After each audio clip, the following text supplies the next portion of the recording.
Assalamualaikum warahmatullahi wabarakatuh. Halo semua. Nah, di pertemuan ke-29 ini, Ibu harap kalian dalam keadaan sehat ya, dan tetap semangat. Nah, hari ini kita akan mempelajari mengenai bab kelima, yaitu tentang zat aditif dan zat adiktif. Baik, sekarang kita mulai bahas ya. Zat aditif merupakan bahan yang ditambahkan dengan sengaja ke dalam makanan atau minuman dalam jumlah kecil saat pembuatan makanan. Penambahan zat aditif ini bertujuan untuk memperbaiki penampilan, cita rasa, tekstur, aroma, dan untuk memperpanjang daya simpan. Nah, berdasarkan asalnya, zat aditif pada makanan dapat dikelompokkan menjadi dua, yaitu zat aditif alami dan zat aditif buatan. Zat aditif alami adalah zat aditif yang bahan bakunya berasal dari makhluk hidup, sedangkan zat aditif buatan diperoleh melalui proses reaksi kimia yang bahan baku pembuatannya berasal dari bahan-bahan kimia. Pewarna merupakan salah satu dari zat aditif. Pewarna adalah bahan yang ditambahkan pada makanan atau minuman dengan tujuan untuk memperbaiki atau memberi warna pada makanan atau minuman agar menarik. Pewarna alami adalah pewarna yang dapat diperoleh dari alam, misalnya dari tumbuhan dan hewan. Nah, coba kalian perhatikan tabel berikut ini. Pada tabel tersebut terdapat jenis-jenis pewarna alami. Pewarna buatan diperoleh melalui proses reaksi atau sintesis kimia menggunakan bahan yang berasal dari zat kimia sintetis. Penggunaan bahan pewarna buatan untuk makanan dan minuman harus melalui pengujian yang ketat untuk kesehatan konsumen. Nah, coba perhatikan tabel berikut ini. Pada tabel tersebut terdapat jenis-jenis pewarna buatan yang dapat digunakan dalam makanan atau minuman.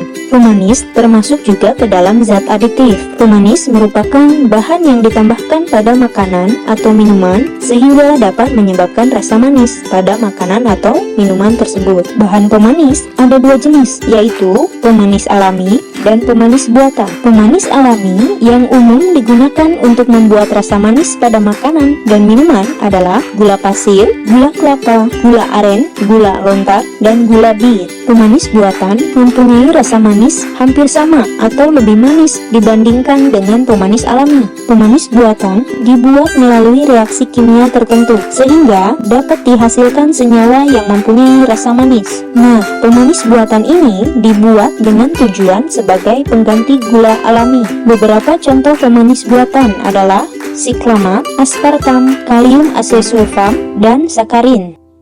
Pengawet adalah zat aditif yang ditambahkan pada makanan atau minuman yang berfungsi untuk menghambat kerusakan makanan atau minuman. Coba perhatikan tabel berikut ini. Pada tabel tersebut terdapat bahan pengawet dengan penggunaannya. Pengawetan bahan makanan atau minuman dengan memberikan zat aditif seperti pada tabel merupakan cara pengawetan secara kimia. Cara lain mengawetkan makanan adalah dengan cara pengasinan atau bisa juga menggunakan cara pemanisan, misalnya pengasinan pada ikan asin dan pemanisan pada manisan buah. Metode pengawetan lain adalah dengan cara fisik, misalnya dengan pemanasan, pendinginan, pembekuan, pengasapan, pengeringan, dan penyinaran. Penyedap makanan juga termasuk ke dalam zat aditif. Penyedap makanan ini adalah bahan tambahan makanan yang digunakan untuk meningkatkan cita rasa makanan. Bahan penyedap alami yang umumnya digunakan adalah garam, bawang putih, bawang merah, cengkeh, pala, merica, cabai, laos, kunyit, ketumbar,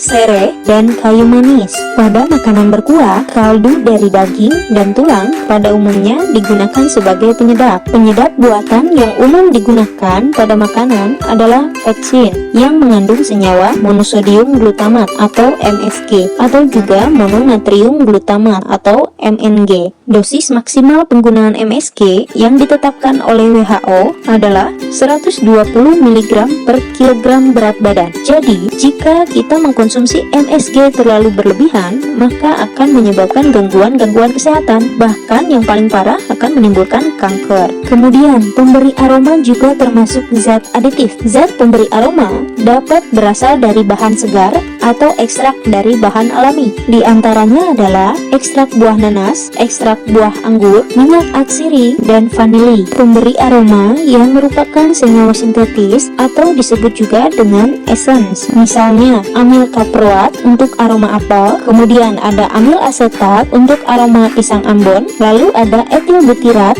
untuk aroma nanas, kemudian ada vanilin untuk aroma vanili, dan metil antranilat untuk aroma buah anggur, disebut dengan pemberi aroma sintetis. Lalu ada pengental yang juga merupakan zat aditif. Pengental adalah bahan tambahan yang digunakan untuk menstabilkan, memekatkan, atau mengentalkan makanan yang dicampurkan dengan air sehingga membentuk kekentalan tertentu. Bahan pengental alami misalnya pati, gelatin, gum, agar-agar, dan alginat. Kemudian zat aditif yang terakhir adalah pengemulsi. Pengemulsi adalah bahan tambahan yang dapat mempertahankan penyebaran atau dispersi lemak dalam air dan sebaliknya. Contoh misalnya pada minyak dan air yang tidak saling bercampur. Namun bila ditambahkan sabun kemudian diaduk, keduanya dapat dicampur. Nah, sabun dalam contoh tersebut disebut sebagai zat pengemulsi. Contoh zat pengemulsi makanan adalah lecitin yang terkandung dalam kuning telur maupun dalam kedelai. Nah, setelah kita bahas jenis zat aditif,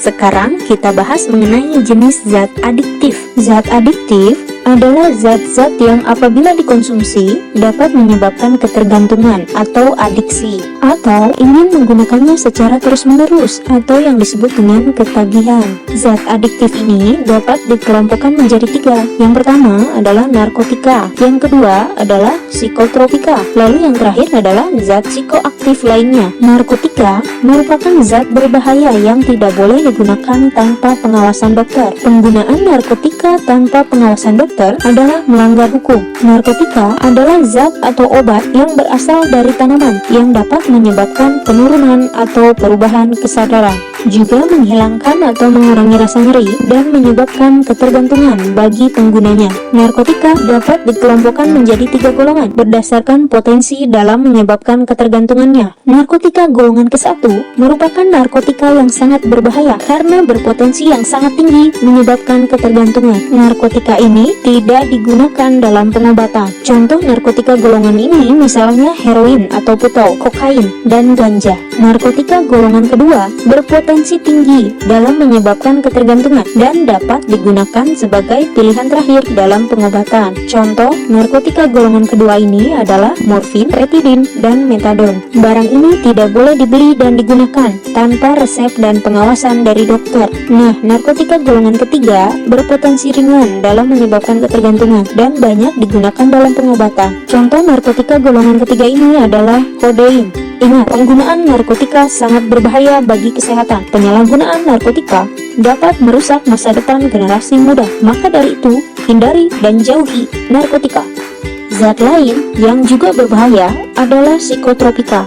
Zat ini merupakan obat yang berkhasiat psikoaktif yang mempengaruhi mental dan perilaku seseorang. Psikotropika dapat dikelompokkan menjadi 4 golongan berdasarkan potensi dalam menyebabkan ketergantungannya. Psikotropika golongan ke-1 berpotensi sangat kuat menyebabkan ketergantungan dan tidak digunakan sebagai obat. Psikotropika golongan kedua berpotensi kuat menyebabkan ketergantungan dan sangat terbatas digunakan sebagai obat. Psikotropika golongan ketiga berpotensi sedang menyebabkan ketergantungan dan banyak digunakan sebagai obat. Psikotropika golongan keempat berpotensi ringan dalam menyebabkan ketergantungan dan sangat luas digunakan sebagai obat. Selain narkotika dan psikotropika, terdapat zat atau obat lain yang berpengaruh terhadap kerja sistem saraf pusat. Jika disalahgunakan atau dikonsumsi dalam jumlah besar dan dapat menimbulkan dampak yang berbahaya bagi kesehatan tubuh. Beberapa contoh zat psikoaktif selain narkotika dan psikotropika, misalnya alkohol, nikotin, dan kafein.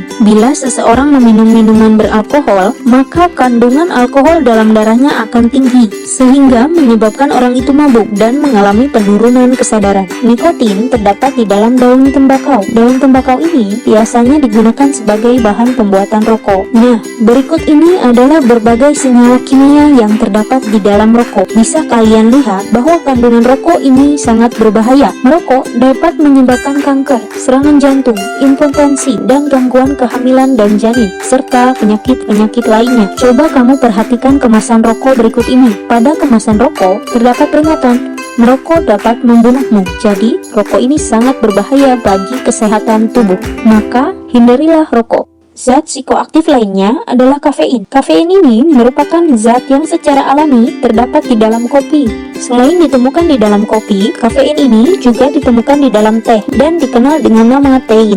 Meskipun kafein merupakan zat psikoaktif, namun tidak ada larangan dalam penggunaannya. Umumnya, kopi dikonsumsi dengan tujuan agar tidak mengantuk. Hal ini disebabkan karena kafein merupakan stimulus yang mampu meningkatkan kerja otak. Mengkonsumsi kopi memang tidak dilarang, tetapi tidak dianjurkan untuk dikonsumsi secara berlebihan, karena apabila berlebihan dapat menyebabkan gangguan kesehatan. Nah, itu dia penjelasan dari Ibu mengenai bab kelima, yaitu tentang zat aditif dan zat adiktif.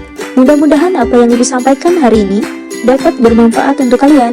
Sampai bertemu lagi di pertemuan berikutnya. Wassalamualaikum warahmatullahi wabarakatuh.